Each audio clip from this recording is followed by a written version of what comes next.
حضرت ہود علیہ السلام کی قوم مقام احقاف میں رہتی تھی، جو عمان و حضر موت کے درمیان ایک بڑا ریگستان ہے۔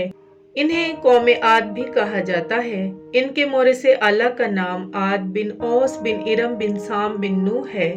پوری قوم کو لوگ ان کے مورث اعلیٰ عاد کے نام سے پکارنے لگے تھے۔ یہ لوگ بت پرست اور بہت بد اعمال و بد کردار تھے۔ اللہ تعالیٰ نے اپنے پیغمبر حضرت ہود علیہ السلام کو ان لوگوں کی ہدایت کے لیے بھیجا، مگر اس قوم نے اپنے تکبر اور سرکشی کی وجہ سے حضرت ہود علیہ السلام کو جھٹلا دیا اور اپنے کفر پر اڑے رہے۔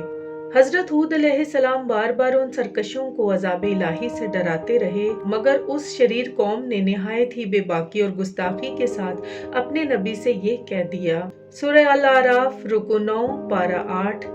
کیا تم اے ہود ہمارے پاس اس لیے آئے ہو کہ ہم ایک اللہ کو پوجیں اور جو ہمارے باپ دادا پوجتے تھے انہیں چھوڑ دیں؟ تو تم لاؤ جس کا ہمیں وعدہ دے رہے ہو، اگر تم سچے ہو۔ آخر عذاب الہی کی جھلکیاں شروع ہو گئیں۔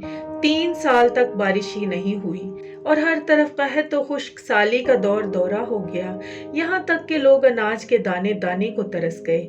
اس زمانے کا یہ دستور تھا، جب کوئی بلا اور مصیبت آتی تھی تو لوگ مکہ معظمہ جا کر خانہ کعبہ میں دعائیں مانگتے تھے تو بلائیں ٹل جاتی تھیں۔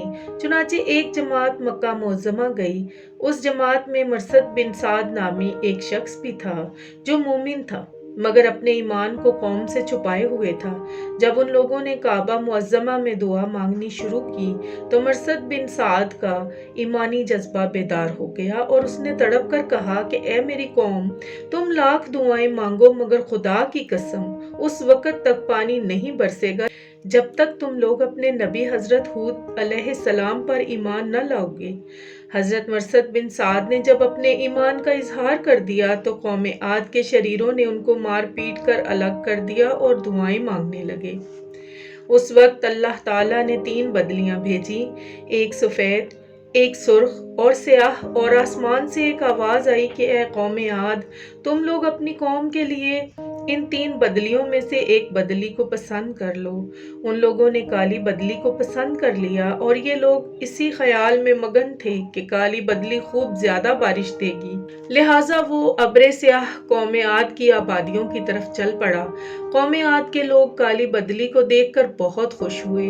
حضرت ہود علیہ السلام نے فرمایا کہ اے میری قوم، دیکھ لو عذاب الہی ابر کی صورت میں تمہاری طرف بڑھ رہا ہے، مگر قوم کے گستاخوں نے اپنے نبی کو جھٹلا دیا اور کہا کہ کہاں کا عذاب اور کیسا عذاب؟ یہ تو بادل ہے جو ہمیں بارش دینے کے لیے آ رہا ہے۔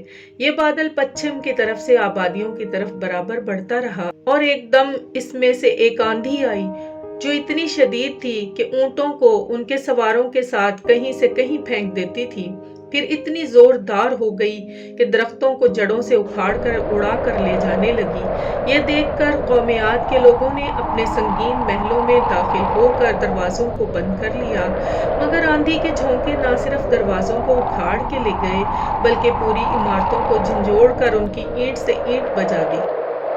7 رات اور 8 دن تک مسلسل یہ آندھی چلتی رہی، یہاں تک کہ قوم عاد کا ایک ایک آدمی مر کر فنا ہو گیا اور اس قوم کا ایک بچہ بھی باقی نہ رہا۔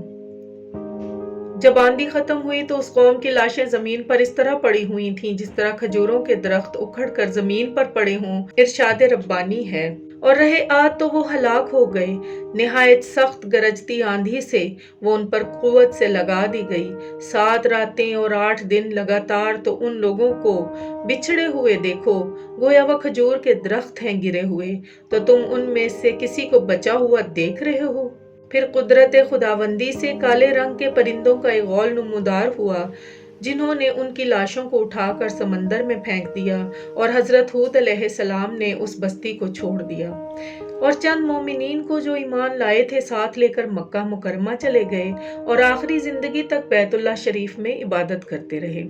ناظرین، قرآن کریم کے اس دردناک واقعے سے یہ سبق ملتا ہے کہ قوم عاد جو بڑی طاقتور اور قد آور قوم تھی اور ان لوگوں کی مالی خوشحالی بھی نہایت مستحکم تھی کیونکہ لہلہاتی کھیتیاں اور ہرے بھرے باغات ان کے پاس تھے۔